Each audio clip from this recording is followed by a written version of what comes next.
Hello, everyone. We continue to have new strikes against Russia's oil industry by Ukrainian military. Today, we have a strike on an oil pumping station in Krasnodar region. The strike started a fire at the facility. The damage is still being assessed, but again, everything counts. And no matter how much Russia keeps insisting, oh, we have shot down Ukrainian drones. Yeah, well, you shot them down, but something, fell onto the damn oil pumping station and sparked a fire.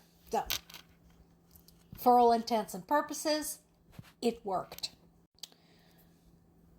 Some time ago, I think it's been weeks, if not months, I had an article from Australia on here where they were talking about the pace of change in this war. Not just a change in military technology, although that too, but also change in approach, change in strategy, change in the scale, and so on and so forth. So this piece today in Kyiv's Independence Summary talks about that very thing.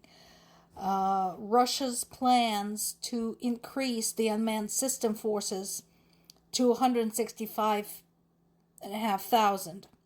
Right now, they're just over 100,000. So that is important, obviously, for Ukraine to know. And much as I dislike General Syrskyi, here I agree with him.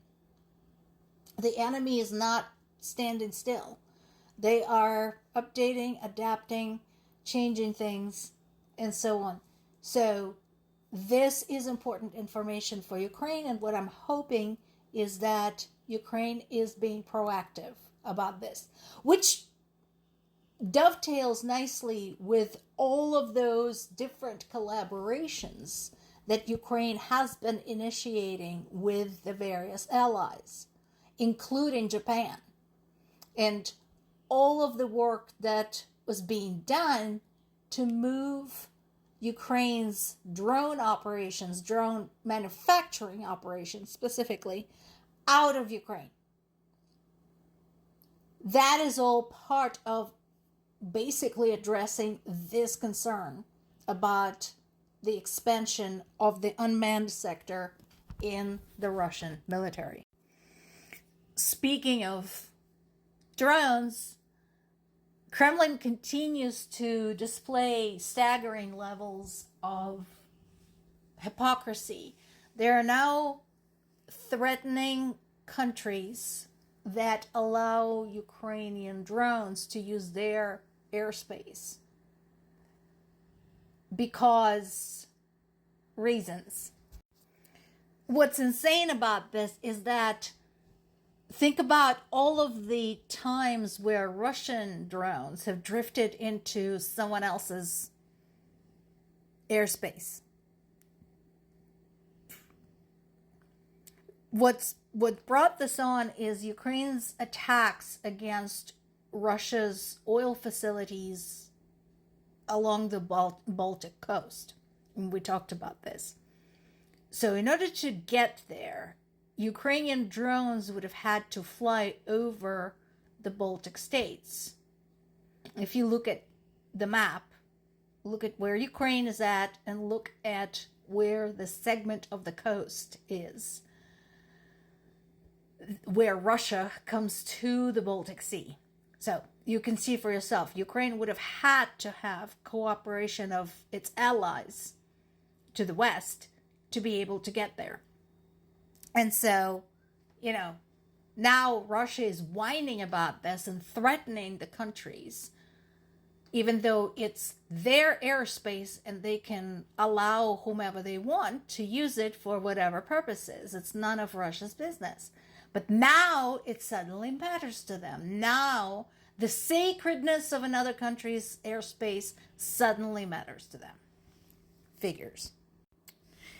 Despite compelling and mounting evidence of Russia's collaboration with Iran, Trump administration continues ignoring the advice to stop playing footsie with Russia because they're saying they trust Putin.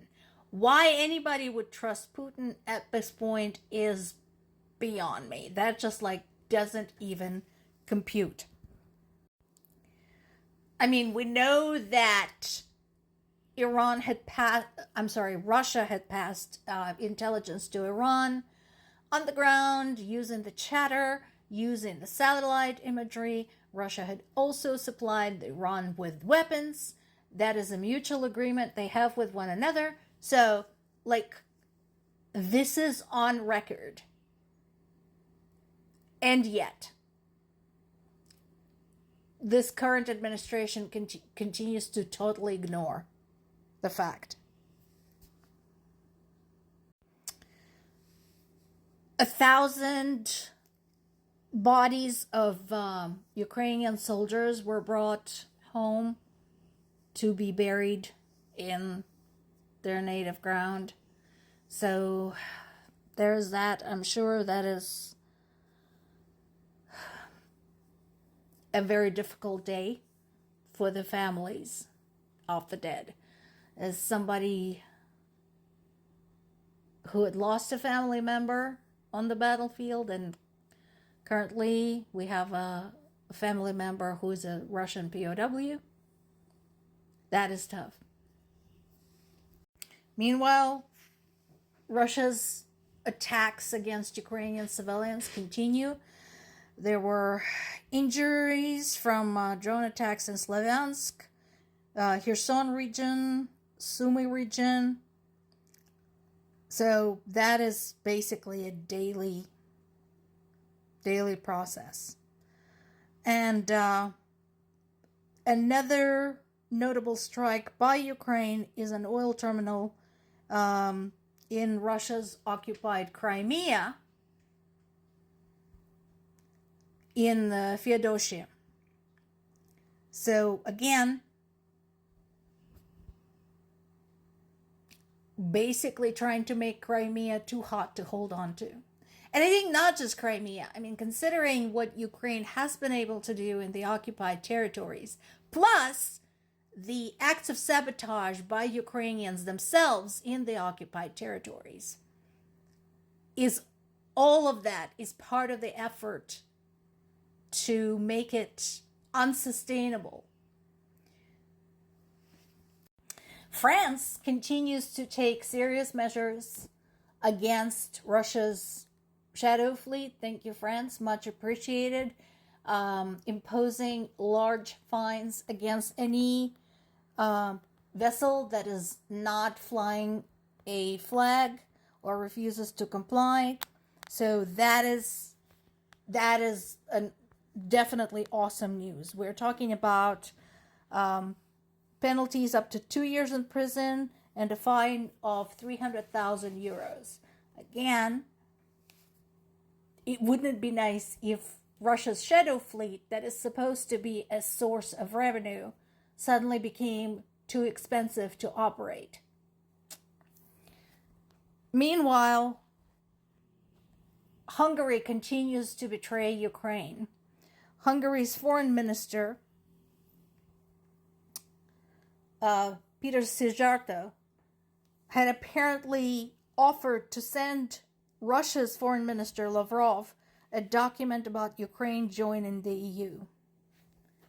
Once again, folks, NATO, EU, this is your member. They're betraying you. Do something. I know everybody's waiting for the election on the 12th of this month to see if Hungarians manage to get rid of Orban.